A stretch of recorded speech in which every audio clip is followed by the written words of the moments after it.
स्वागत है आप सभी का टारगेट यूके पीएससी के डेली न्यूज़ एनालिसिस में। आज हम सबसे पहले देखेंगे यस्टरडे प्रैक्टिस क्वेश्चन को देखेंगे। फिर हम उत्तराखंड में जो कुछ इंपॉर्टेंट न्यूज़ हैं, जैसे कि राष्ट्रीय सैंपल सर्वेक्षण की एक रिपोर्ट आई है जिसमें बताया गया है कि उत्तराखंड में जो क्या है हमारी जितने भी हम क्या करते हैं ऑनलाइन शॉपिंग करते हैं, जैसे हम जो स्विगी जोमेटो से हम फूड ऑर्डर करते हैं, उसका एक सैंपल सर्वेक्षण आया है। और उत्तराखंड ने यूपी और बिहार को भी इसमें क्या करा है, पीछे करा है। देश में जो सबसे ज़्यादा इस तरीके का पेनिट्रेशन है, जो ऑनलाइन शॉपिंग का पेनिट्रेशन है या जो फूड डिलीवरीज ऐप का पेनिट्रेशन है, वो सबसे ज़्यादा दिल्ली में देखा गया है और उत्तराखंड इसमें ठीक ठाक स्थिति में है, मतलब है ना। फिर क्या है कि आज पहाड़ के गांधी हमारे जो इंद्रमणि बडूनी जी हैं, उनकी 100वीं जयंती है, तो उसके बेस पे भी एक आर्टिकल आया हुआ है, बहुत ही शानदार आर्टिकल है। और जो उत्तराखंड में जो चैलेंजेस हैं, जैसे उनके गाँव से ही प्रवास हो चुका है, उसके बारे में एक बहुत अच्छा आर्टिकल आया है। ये एग्ज़ाम पॉइंट ऑफ व्यू के लिए बड़ा इंपॉर्टेंट है। जैसे प्री के लिए बड़ा इंपॉर्टेंट है, इंद्रमणि बडूनी जी के बारे में थोड़ा प्री के कुछ फैक्ट हैं, और जो कैसे हम उनको 5वें और 6वें पेपर उत्तराखंड से रिलेट कर सकते हैं, उसके बारे में बताया गया है। फिर उत्तराखंड में जैसे स्वास्थ्य जो हेल्थ इंफ्रास्ट्रक्चर है और जो हिल चैलेंजेस हैं, ये बड़े इंपॉर्टेंट हो जाते हैं हमारे पेपर 5 और 6 के लिए और इंटरव्यू के लिए भी। तो इस पर भी एक अच्छा आर्टिकल आया है, तो ये भी बड़ा इंपॉर्टेंट हो जाता है। ठीक है, इसमें कुछ डेटा भी है और कुछ इंपॉर्टेंट टर्म्स भी हैं जो आपके मेंस में बड़ा ही की फैक्टर और रोल अदा करेंगे। ठीक है, फिर है अपना नेशनल इंटरनेशनल अफेयर में विनोद कुमार जी शुक्ल जी का क्या हो गया, निधन हो चुका है। प्री में इनके पुस्तक वगैरह के बारे में देखेंगे, इनको कौन कौन से पुरस्कार मिले हैं और थोड़ा इनके बारे में इंटरव्यू में भी आ सकता है। ठीक है, मेरा तो क्या है यूपीएससी में ऑप्शनल हिंदी ऑप्शनल था, तो वहाँ पर इंटरव्यू से अच्छे खासे क्वेश्चन देखने को मिल जाते हैं इन सब चीज़ों से। फिर जो राष्ट्रीय विज्ञान पुरस्कार है, उसके बारे में थोड़ा सा कुछ फैक्ट आए हैं प्री के व्यू से, तो वो भी इम्पॉर्टेंट हो जाते हैं। फिर मैप इन न्यूज़ में क्या है, थाईलैंड है, तो थाईलैंड के बारे में हम देखेंगे कि जो थाईलैंड और कंबोडिया के आपस में जो लड़ाइयाँ चल रही हैं, जो विद्रोह चल रहा है दोनों के बीच में, उसके बारे में भी थोड़े देखेंगे। बट आगे बढ़ने से पहले सबसे पहले मैं आपको बताना चाहूँगा कि अगर आपको मंथली न्यूज़ एनालिसिस का मंथली जो हम करंट अफेयर करते हैं, अगर आपको उसकी पीडीएफ चाहिए तो आपको टेलीग्राम से जुड़ना होगा। वहाँ पर मैं क्या करता हूँ कि पीडीएफ्स डालता रहता हूँ, वहाँ पर नोटिफिकेशन भी आपको बार बार मिलती रहेंगी। ठीक है, तो आपको सिंपली जाना है टेलीग्राम पे, और टेलीग्राम पे आपको सर्च करना है टारगेट यूके पीएससी को, आपको ये मिल जाएगा, ऐसा कुछ आइकन मिलेगा। वही अभी ज़्यादा लोग हैं नहीं, इसमें 5-6 लोग हैं बस केवल। ठीक है, या आप इसको क्या कर सकते हैं, इस बार कोड को स्कैन कर सकते हैं और आप डायरेक्ट ही कहाँ पहुँच जाएंगे, टारगेट यूके पीएससी के टेलीग्राम चैनल पे। तो सबसे पहले हम देखते हैं यस्टरडे प्रैक्टिस क्वेश्चन को। ठीक है, तो यस्टरडे प्रैक्टिस क्वेश्चन में एक बहुत ही अच्छा आया था कल कि स्टेट फूड सिक्योरिटी स्कीम के बारे में आया था कि संबंध में निम्नलिखित कथनों पर विचार करें। पहला है, राज्य में यह योजना उन परिवारों के लिए अक्टूबर 2015 से लागू की गई जो राष्ट्रीय खाद्य सुरक्षा अधिनियम के दायरे से बाहर हैं। तो ये बिल्कुल ही सही है। ठीक है, ये ऑप्शन क्या है, सही है। फिर दूसरा ऑप्शन है, 1 जनवरी से इस योजना के तहत प्रति राशन कार्ड को क्या मिलेगा, 5 किलो गेहूँ मिलेगा और 2.5 किलो चावल मिलेगा। पहले क्या मिलता था, 7.5 किलो केवल और केवल चावल ही मिलता था, लेकिन अब क्या हो गया, 5 किलो गेहूँ और 2.5 किलो क्या मिलेगा, चावल मिलेगा। इस योजना के अंतर्गत लाभार्थियों को 2 रुपये प्रति किलो चावल और 3 रुपये प्रति किलो गेहूँ मिलेगा। ये गलत है। 8.60 मतलब 8.60 प्रति किलो रुपये प्रति किलो क्या मिलेगा, गेहूँ मिलेगा, और 11 रुपये प्रति किलो क्या मिलेगा, चावल मिलेगा। ठीक है, तो इसके क्या है, 1 और 2 ऑप्शन सही हैं, इसका बी ऑप्शन क्या है, सही है। ठीक है, फिर दूसरा क्वेश्चन है कि उत्तराखंड में लागू होने वाला जो वीबीजी रामजी योजना के तहत उत्तराखंड के संदर्भ में हमको सही कथनों पर विचार करना है। इस योजना के तहत हिमालयी राज्यों के लिए केंद्र राज्य वित्त पोषण अनुपात कितना है, 60-90-10 का है। ठीक है, तो ये ऑप्शन क्या है, बिल्कुल सही है। दूसरा ऑप्शन है, राज्य में प्रति वर्ष 100 दिनों का रोजगार गारंटी शुदा है। नहीं, ये कितना है, 125 दिनों का रोजगार है। ठीक है, फिर तीसरा ऑप्शन है कि कृषि कार्यों के दौरान 60 दिन का क्या मिलेगा, कार्य बंद रखने का प्रावधान मिलेगा। बी बिल्कुल सही है। तो इसमें 1 और 3 ऑप्शन क्या है, सही है, तो इसका बी ऑप्शन क्या है, सही है। फिर आपके लिए एक क्वेश्चन ये है कि हाल ही में भारत और न्यूजीलैंड के बीच हुए व्यापार समझौते के संदर्भ में निम्नलिखित कथनों पर विचार करें। न्यूजीलैंड पहला ऐसा देश बन गया है जिसे भारत के लिए सेब पर आयात शुल्क में छूट दी गई है, ये बिल्कुल सही है। देखो यहाँ पर हमने कल देखा था कि मेंस में जो उत्तराखंड का 5वां 6वां पेपर है ना, वहाँ पर ये नेगेटिव पॉइंट की जैसे भी आप क्या कर सकते हैं, इसको कोड कर सकते हैं, तो ये बड़ा इंपॉर्टेंट हो जाता है, ठीक है। पर ये ऑप्शन क्या है, सही है। फिर दूसरा ऑप्शन है, भारतीय किसानों के हितों को देखते हुए डेयरी उत्पाद जैसे दूध पनीर आदि को इस समझौते की नेगेटिव लिस्ट में रखा गया है, यानी उन पर कोई शुल्क छूट नहीं दी जाएगी, ये भी बिल्कुल क्या है, सही है। तीसरा ऑप्शन है कि न्यूजीलैंड ने अगले 15 वर्षों में भारत में 20 अरब डॉलर के निवेश का लक्ष्य रखा है, ये भी बिल्कुल सही है।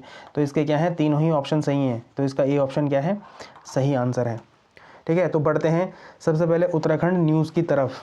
तो सबसे पहले पढ़ेंगे हम एनएसएस के बारे में, ठीक है। इसको एनएसओ भी कहते हैं, पर बोलचाल की भाषा में क्या बोल देते हैं, एनएसएस भी कह देते हैं। आंकड़े देख लेते हैं तो उत्तराखंड में 26.8% लोगों ने ऑनलाइन शॉपिंग करी है। इसमें से 6.4% लोगों ने ऑनलाइन खाना भी मंगवाया है, ठीक है। फिर तुलनात्मक अध्ययन देखें तो उत्तराखंड ऑनलाइन फूड ऑर्डर करने में उत्तर प्रदेश और बिहार से भी आगे है, दिल्ली सबसे ऊपर है, ठीक है, इस मामले में। तो ये इंपॉर्टेंट है। रैंकिंग की स्थिति देखें तो पहाड़ी राज्य होने के बावजूद डिजिटल पेनिट्रेशन में उत्तराखंड की क्या है, एक अच्छी स्थिति है, ये पेपर में आ सकता है। फिर जीएस पेपर 3 इकोनॉमी से और जीएस पेपर 1 सोसाइटी और ज्योग्राफी और एसएम से भी आप क्या कर सकते हैं, इसको रिलेट कर सकते हैं। सबसे पहले देखेंगे हम अर्थव्यवस्था में 3 और 4 अर्थव्यवस्था में जो पेपर 3 है और जो उत्तराखंड स्पेसिफिक पेपर 5 है, उसमें इकोनॉमिक की दृष्टि से देखेंगे। तो सबसे पहले है डिजिटल अर्थव्यवस्था। यह खबर दर्शाती है कि उत्तराखंड में इंटरनेट कनेक्टिविटी और डिजिटल साक्षरता बढ़ रही है। पहाड़ी क्षेत्रों में भी ई कॉमर्स की पहुंच बढ़ना डिजिटल इंडिया की एक सफल उदाहरण है। तो आप यहाँ पर जब आपको डिजिटल इंडिया के बारे में कोई भी क्वेश्चन आएगा या ऐसे आएगा तो आप उसको यहाँ पर क्या कर सकते हैं, कोड कर सकते हैं उत्तराखंड के संदर्भ में। फिर है सर्विस सेक्टर में क्या है, फूड डिलीवरी नेटवर्क का विस्तार स्विगी और जोमेटो आदि राज्यों में मतलब राज्यों में रोजगार के नए अवसर मतलब गिग इकोनॉमी पैदा कर रहा है।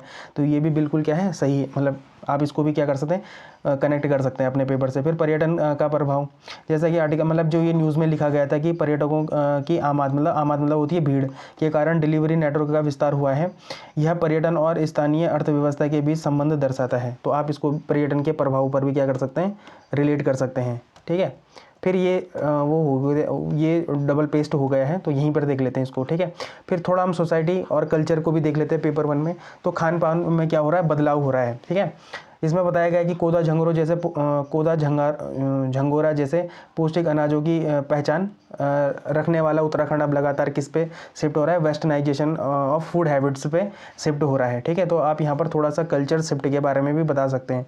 फिर डेमोग्राफी में देखेंगे तो देहरादून, हल्द्वानी और ऋषिकेश क्या है, हमारे एजुकेशन हब है। यहाँ पर सबसे ज़्यादा यूथ डेमोग्राफी क्या करती है, निवास करती है। तो यहाँ पर इन चीज़ों का जो हमारा क्या है, वेस्टर्नाइजेशन फूड हैबिट्स हैं, इन चीज़ों का क्या देखने को मिलता है, ज़्यादा प्रभाव देखने को मिलता है, ज़्यादा पेनिट्रेशन देखने को मिलता है। फिर अगर हम भौगोलिक मतलब ज्योग्राफी और इंफ्रास्ट्रक्चर की बात करें तो लास्ट माइल कनेक्टिविटी का एक क्या है, अच्छा उदाहरण है ये। दुर्गम क्षेत्रों में पहुंच का एक अच्छा एग्जाम्पल क्या हो जाता है, आप यहाँ पर इसको कनेक्ट कर सकते हैं। फिर अर्बनाइजेशन मतलब शहरीकरण, और जो अर्ध शहरी हैं मतलब जो अर्ध शहरी हैं वो क्या कर रहे हैं, शहरीकरण की ओर बढ़ रहे हैं। तो ये आपको क्या दिखाता है, राज्य में बढ़ते शहरीकरण को भी दिखाता है। तो ये इंपॉर्टेंट है। फिर अब थोड़ा सा हम किसके बारे में पढ़ लेते हैं, एनएसएस के बारे में पढ़ लेते हैं, या एनएसओ के बारे में पढ़ लेते हैं, ठीक है। इसका पुराना नाम क्या था, एनएसएसओ था, नेशनल सैंपल सर्वे ऑफिस था, ठीक है। इसका मंत्रालय क्या था, तो ministry of statistics and programme implementation के अधीन कार्य करता था। इसकी स्थापना 1950 में हुई थी और पीसी महालनोबिस क्या थे, इसके प्रसिद्ध सांख्यिकीविद के रूप में इन्होंने क्या करा था, इसका गठन में इनका योगदान था, ठीक है। फिर अब अगर इसको वर्तमान स्थिति की बात करें तो 2019 में क्या कर दिया है, एनएसएसओ और सीएसओ को मिलाकर क्या बना दिया है, एनएसओ बना दिया है 2019 में। ये पेपर में आता है, लेकिन आम भाषा में इसको और किस नाम से जानते हैं, तो एनएसएस सर्वेक्षण के नाम से भी, सर्वे के नाम से भी इसको क्या करते हैं, जानते हैं। अब इसमें थोड़ा सा इसके की फैक्टर के बारे में जान लेते हैं कि ये क्या करता है, कि घर घर जाकर क्या करता है, डेटा इकट्ठा करता है, ठीक है। इसमें रोजगार और बेरोजगारी के सारे डेटा इकट्ठा होते हैं, घरेलू उपभोग खर्च के सारे डेटा ये इकट्ठा करता है, स्वास्थ्य और शिक्षा के ये डेटा इकट्ठा करता है, कृषि और उद्योग के ये डेटा क्या करता है, इकट्ठा करता है। फिर इसके जो डेटा है जो इसका ये इंपॉर्टेंट क्यों है, तो देखो जैसे हम नीति निर्माण करेंगे ना, अब मनरेगा का नाम तो क्या हो गया, VV राम जी, ठीक है। अब इसका नाम तो चेंज हो चुका है, लेकिन जैसे ये जितने भी नई स्कीमें बनती हैं, जैसे फूड सिक्योरिटी से या आयुष्मान भारत जैसी भी योजनाएं बनती हैं, उसमें क्या करता है, ये नीति निर्माण का में इन डेटाओं की क्या करती है, बहुत इंपॉर्टेंट भूमिका होती है। फिर गरीबी का आकलन लगाने के लिए, है ना, फिर हमारी जीडीपी की गणना करने के लिए बड़ा इंपॉर्टेंट है। ठीक है, तो ये क्वेश्चन है, आप इसका आंसर क्या कर सकते हैं, कमेंट सेक्शन में दे सकते हैं। ठीक है, अब पहाड़ के गांधी जी के बारे में थोड़ा सा जान लेते हैं, है ना। इंद्रमनु बडोनी जी के बारे में जानते हैं, आज उनकी क्या है, 100वीं जयंती है। ठीक है, तो ये एक इंपॉर्टेंट है। इनका पैतृक गांव कहाँ है, ये अखोटी में है, घनसाली टिहरी में इनका क्या है, पैतृक गांव है। ऐतिहासिक भूमिका क्या है कि ये क्या कर रहे हैं, ये उत्तराखंड राज्य आंदोलन के प्रमुख क्या हुए हैं, लीडर हुए थे। ठीक है, तो ये पेपर 5वें और 6वें से कैसा इंपॉर्टेंट है, तो पलायन के बारे में इंपॉर्टेंट है कि जो इनके गांव है वहाँ का भी क्या हो चुका है, पलायन हो चुका है। तो ये बहुत बड़ी पलायन की विडंबना है ना। ये उसका एक अच्छा एग्जाम्पल है कि राज्य आंदोलन का सबसे बड़ा नेता, उसी के गांव और उसी के परिवार का क्या हो चुका है, पलायन हो चुका है। ठीक है, तो ये ऐसे और क्या आंसर राइटिंग में भी आपको मदद करेगा। फिर जैसे क्यों पलायन हुआ है, तो जैसे स्वास्थ्य और शिक्षा या स्वास्थ्य शिक्षा का जो बुनियादी ढांचा है उसके बारे में बड़ा इंपॉर्टेंट यहाँ पर आर्टिकल आया था कि समस्या क्या है, बिल्डिंग तो है लेकिन कर्मचारी ही नहीं है ना। उनके गांव में क्या है, एक एलोपैथिक अस्पताल तो है पर वहाँ पर डॉक्टर ही नहीं है। इसका मतलब क्या है कि वहाँ पर इंफ्रास्ट्रक्चर की कोई कमी नहीं है, लेकिन वहाँ पर कमी किसकी है, ह्यूमन रिसोर्सेज की। ठीक है, तो ये इंपॉर्टेंट है। फिर वहाँ पर जैसे गांव में आपको पता ही है, आजकल तो क्या है, जो ह्यूमन वाइल्ड लाइफ कॉन्फ्लिक्ट है ये लगातार क्या हो रही है, देखने को मिल रही हैं। फिर जैसे घोस्ट विलेजेस की अवधारणा जो उत्तराखंड में कि लगातार पलायन हो रहा है और गांव के गांव क्या हैं, खाली हैं, तो उनको क्या नाम दिया गया है, घोस्ट विलेजेस का नाम दिया गया है। ठीक है, तो पहले इनके गाँव में लगभग 200 लोग खेती करते थे, अब कितने लोग हैं, मात्र 100 लोग ही क्या करते हैं, यहाँ पर खेती करते। तो जैसे सबसे ज़्यादा घोस्ट विलेज कहाँ पर है, पौड़ी गढ़वाल में है। ठीक है, ये इंपॉर्टेंट है आपके लिए एग्जाम के लिए। ठीक, फिर यहाँ पर इनका एक क्या है, इनके परिप्रेक्ष्य में एक क्वेश्चन है, आप इसका आंसर क्या कर सकते हैं, कमेंट सेक्शन में दे सकते हैं।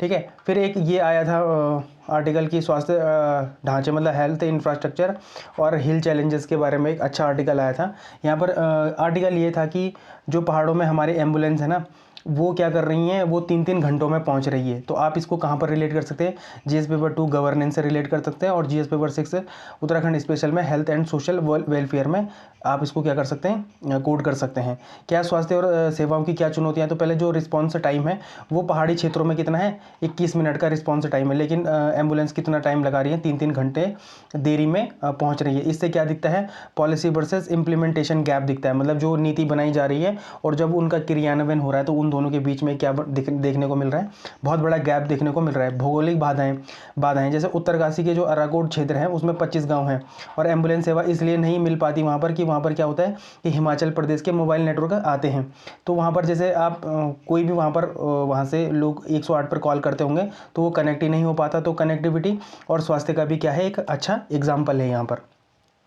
फिर सुशासन और क्रियान्वयन मतलब योजना क्रियान्वयन गवर्नेंस एंड स्कीम इम्प्लीमेंटेशन की बात है, तो इसमें कहाँ पर इंपॉर्टेंट है ये कि यहाँ पर आप वहाँ पर लिख सकते हैं कि 108 आपातकालीन सेवा एक बेहतरीन योजना है, लेकिन इसके इम्प्लीमेंटेशन में एक बड़ी खामी है। जैसे अभी हमने एक पढ़ी दिया, उत्तरकाशी का जो अराकोट वाला एरिया है वहाँ पर हो गया, और संसाधनों की कमी जैसे कहाँ पर, तो अल्मोड़ा के रानीखेत में एक अच्छा एग्जाम्पल है कि एम्बुलेंस दूसरे ब्लॉक में व्यस्त हो जाती हैं और इधर वाले में पहुंच नहीं पाती हैं।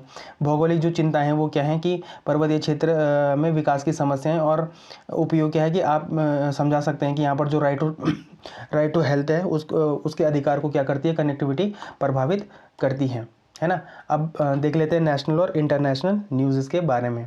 तो सबसे पहले जो इंपॉर्टेंट है, विनोद कुमार शुक्ल जी का जो क्या हो चुका है, निधन हो चुका है। तो कुछ प्रीलिम्स फैक्ट है इनके बारे में कि विनोद कुमार जी का निधन हो चुका है। तो इनका नाम ये किस क्षेत्र से रिलेट करते हैं, तो हिंदी साहित्यकार हैं, कवि और उपन्यासकार हैं। 1 जनवरी 1937 का इनका जन्म हुआ था, 23 दिसंबर 2025 को इनकी क्या हो गई, मृत्यु हो गई। तो इनको पैन पुरस्कार भी मिला है। यह सबसे महत्वपूर्ण है क्योंकि यह एक प्रतिष्ठित अंतर्राष्ट्रीय पुरस्कार है। वे इसे पाने वाले पहले भारतीय एशिया मूल के लेखक थे। तो जब पहले भारतीय और एशिया मूल के लेखक है तो ये इंपॉर्टेंट है, ये यूपीएससी ही नहीं बल्कि यूकेपीएससी और जो वनडे एग्जाम है वहाँ के लिए भी क्या हो जाता है, ये इंपॉर्टेंट फैक्ट हो जाता है। फिर इनको साहित्य पुरस्कार मिला था, किसके लिए, दीवार में एक ही खिड़की रहती थी, इसके लिए 1999 में इनको क्या मिला है, साहित्य अकादमी मिला। और ज्ञानपीठ पुरस्कार जो 59वां ज्ञानपीठ पुरस्कार है वो इन्हें मिला है, ठीक है। ये साहित्य के क्षेत्र में सर्वोच्च सम्मान है। कुछ अन्य पुरस्कार भी मिले हैं, जैसे गजानन माधव मुक्ति बोध फेलोशिप हो गई, मैथिली शरण गुप्त सम्मान हो गया, दयावती मोदी कवि शिखर सम्मान हो गया। तो ये सब इनको मिले हैं। इनकी जो प्रमुख रचनाएं देखो एग्जाम में आई जाती है, चाहे वनडे हो, चाहे फिर वो यूपीएससी हो, चाहे यूकेपीएससी हो, चाहे वो कोई भी एग्ज़ाम हो, वहाँ पर आपको ऐसे जो ऊपर रचनाएं हैं वो आने को देखने को मिलती हैं। उपन्यास क्या है, नौकर की कमीज, इस पर एक मूवी भी बनी है, मणिकौल जी ने इस पर क्या बनाई है, मूवी भी बनाई है। दीवार में एक खिड़की रहती थी, तो इसके लिए ही इनको क्या मिला था, साहित्य अकादमी पुरस्कार मिला था 1999 में, ठीक है। तो ये इंपॉर्टेंट है, ये इंपॉर्टेंट उपन्यास है इनका। खिलेगा तो देखेंगे, ये एक इम्पॉर्टेंट है। फिर कविता संग्रह भी इनके, जैसे सब कुछ होना बचा रहेगा, लगभग जय हिंद, वह आदमी चला गया, नया गरम कोट पहनकर, विचार की तरह। तो ये क्या है, इनकी कुछ प्रसिद्ध पंक्तियां हैं, संग्रह हैं, ठीक है। इनकी कुछ कहानी संग्रह भी, जैसे पेड़ का कमरा, और भी हैं, लेकिन ये इंपॉर्टेंट है और पेपर में इन्हीं में से आपको क्या मिलेगा, देखने को मिलेगा क्या क्वेश्चन। फिर लेखन शैली और इनके मेंस और इंटरव्यू में भी आप देख सकते हैं, जादुई यथार्थवाद। तो इनकी जो लेखन शैली है ना, वो पता कैसी है, वो साधारण चीज़ों को असाधारण चीज़ों से जोड़ देती है। तो ये इंपॉर्टेंट है, इसी को क्या कहते हैं, जादुई यथार्थवाद कहते हैं। निम्न मध्य वर्ग चित्रण, जो मृदुला गर्ग हैं वो कहती हैं कि इनके लेखन में मध्यम वर्ग के पारिवारिक जीवन के संघर्ष का बारीक चित्रण मिलता है। सहजता क्या है, इनकी भाषा बहुत ही सरल है, लेकिन विचार क्या है इनमें बहुत गहरे हैं। ये आपके लिए एक क्वेश्चन है, इसका आंसर आप कमेंट सेक्शन में दे सकते हैं। फिर राष्ट्रीय विज्ञान पुरस्कार के बारे में थोड़ा सा देख लेते हैं कि भारत में अभी ये दूसरा संस्करण है, ठीक है, राष्ट्रीय विज्ञान पुरस्कार का। और 24 वैज्ञानिकों और एक टीम को क्या मिला है, सम्मानित किया गया है। इसकी कैटेगरियाँ क्या हैं, 4 कैटेगरियों में ये क्या मिलता है, विज्ञान पुरस्कार मिलता है। पहला है विज्ञान रत्न, दूसरा है विज्ञान श्री, फिर तीसरा है विज्ञान युवा शांति स्वरूप भटनागर पुरस्कार, और फिर क्या है, विज्ञान टीम। तो जो विज्ञान रत्न मिला है वो किन्हें मिला है, जयंत नरलीकर जी को मिला है। ये क्या करते हैं, ये क्या है, ये ब्रह्मांड विज्ञान में इनकी क्या थी, विशेषता थी, ठीक है। पर इनको क्या मिला, ये मरणोपरांत मिला है ना। ये हो गया। फिर विज्ञान जो युवा है शांति स्वरूप भटनागर को किन्हें मिला है, अमित कुमार अग्रवाल के, ये प्रोफेसर है कहाँ के, आईआईटी कानपुर के। इन्होंने क्वांटम फिजिक्स में अपना योगदान दिया है, ठीक। फिर है कृषि विज्ञान, तो कृषि विज्ञान किन्हें मिला है, ज्ञानेंद्र प्रताप सिंह को। ये क्या है, गेहूँ वैज्ञानिक हैं, ठीक। इसका उपयोग आप मेंस में भी कर सकते हैं, साइंस एंड टेक वाले में कर सकते हैं। कि जो राष्ट्रीय विज्ञान पुरस्कार हैं वो क्या है कि भारत में विज्ञान के विकास और सरकार द्वारा विज्ञान को प्रोत्साहन, जब भी ऐसा कोई टॉपिक आएगा तो आप वहाँ पर राष्ट्रीय विज्ञान पुरस्कार का एग्जाम्पल दे सकते हैं। यार क्वांटम मिशन में अमित कुमार, जो अमित अग्रवाल जी हैं, उनका नाम आप कोड कर सकते हैं, ठीक है। आज के मैप इन न्यूज़ में क्या है, थाईलैंड है। थाईलैंड और कंबोडिया के बीच में क्या है, आपसी सीमा विवाद देखने को मिल रहा है। तो आप आज इसको इम्पोर्टेंट मार्क करके देख सकते हैं, ठीक है। सबसे पहले देखो प्रह विहार टेम्पल, देखो प्रह विहार टेम्पल है यहाँ पर, ठीक है, एग्जैक्टली यहाँ पर है। अब यहाँ पर क्या हुआ था, देखो ये क्या है कि डोंगरेक पर्वत है, यहाँ पर क्या है, डोंगरेक पर्वत है, और यहाँ पर ही क्या है, प्रह विहार टेम्पल है, में एक चट्टान पर स्थित ऐतिहासिक विवाद स्थल है। यद्यपि अंतर्राष्ट्रीय न्यायालय ने इसको 1962 में मंदिर कंबोडिया को दे दिया था, लेकिन इसके आसपास का जो 4.6 वर्ग किलोमीटर का क्षेत्र है वो अभी भी क्या है, विवादित है। इसी वजह से यहाँ पर क्या हुई थी, लगातार हमको सीमा विवाद देखने को मिल रखा है, ठीक है। फिर एमराल्ड ट्रायंगल, देखो एमराल्ड ट्रायंगल ये है, ठीक है। एमराल्ड ट्रायंगल में 3 देश आते हैं, कौन, कंबोडिया आता है, लाओस आता है और थाईलैंड आता है, ठीक है। तो थाईलैंड, लाओस और कंबोडिया की सीमाएं जहाँ पर मिलती हैं वहीं को क्या कहते हैं, एमराल्ड ट्रायंगल कहते हैं। फिर यहाँ पर क्या है, तामोअन और ताकारबो मंदिर, यह प्रह विहार के पश्चिम में, देखो यहाँ पर तो प्रह विहार है, इधर ही क्या है, तामोअन और ताकाब्रो मंदिर यहाँ पर देखने को मिलती है, ठीक है। फिर यहाँ पर कुछ रणनीतिक परियोजना भी, जैसे लैंड ब्रिज, तो लैंड ब्रिज कुछ नहीं है, देखो लैंड ब्रिज क्या हो रहा है कि जो ये रानोंग है ना, यहाँ पर ये रानोंग क्या है, बंदरगाह है। और ये जो चुमफोन है, ये क्या है, चुमफोन, ये भी क्या है, एक बंदरगाह है। तो इन दोनों को क्या कर रहे हैं, रेल कनेक्टिविटी या मोटर मार्ग से जोड़ने का क्या कर रहे हैं, प्रयास कर रहे हैं, ठीक है। तो ये क्या है, लैंड ब्रिज है। ये क्या करेगा कि जो मलक्का जलडमरू मध्य है ना, सिंगापुर के पास वाला, वहाँ से क्या करेगा, 4 दिन तक का समय क्या करेगा, कम करेगा। अगर यहाँ पर क्या बन जाएगा, मोटरवे बन जाएगा, या क्या बन जाएगा, मतलब मोटरवे बन जाएगा या रेलवे नेटवर्क बन जाता है अगर इन दो क्या बंदरगाहों के बीच में। तो ये इंपॉर्टेंट है। फिर गोल्डन ट्रायंगल, देखो गोल्डन ट्रायंगल में 3 देश आते हैं, थाईलैंड, ठीक है, लाओस और म्यांमार, ठीक है, थाईलैंड, लाओस और म्यांमार, ठीक है, ये गोल्डन ट्रायंगल का क्या है, पार्ट है, ये 3 देश, ठीक है। फिर मेकांग नदी तो चीन के लाओस में बने बांधों के कारण क्या हो रही है, सूख रही है लगातार। मेकांग रिवर चीन से आती है और यहाँ पर नीचे यहाँ तक आती है, ठीक है। मेकांग रिवर कहाँ तक, कंबोडिया वियतनाम के नीचे यहाँ पर फिर साउथ चाइना सी में आ जाती है। फिर यहाँ पर बोला गया कि म्यांमार में जो रेयर अर्थ मिनरल की माइनिंग हो रही है, मेकांग रिवर में क्या हो रहा है, लगातार प्रदूषण देखने को मिल रहा है, तो थाईलैंड इससे भी परेशान है। फिर भारत थाईलैंड कनेक्टिविटी जैसे आसियान के लिए क्या है, एक प्रवेश द्वार के तरीके से इसको देखा जाता है, ठीक है। तो भारत की जो एक्ट ईस्ट पॉलिसी है उसका भी एक ये क्या है, एक बहुत ही इंपॉर्टेंट फैक्टर है क्या, थाईलैंड, तो ये इंपॉर्टेंट है। तो आज के मैपिंग न्यूज़ में इतना ही था। आप थोड़ा सा यहाँ पर क्या कर सकते हैं, इसको एक बार दोबारा से देख सकते हैं। अगर आपको कहीं पे प्रॉब्लम है तो यहाँ पर आप क्या कर सकते हैं, दोबारा से देख सकते हैं। तो इसी के साथ आज का लेक्चर यहीं पे समाप्त करते हैं। जय हिंद।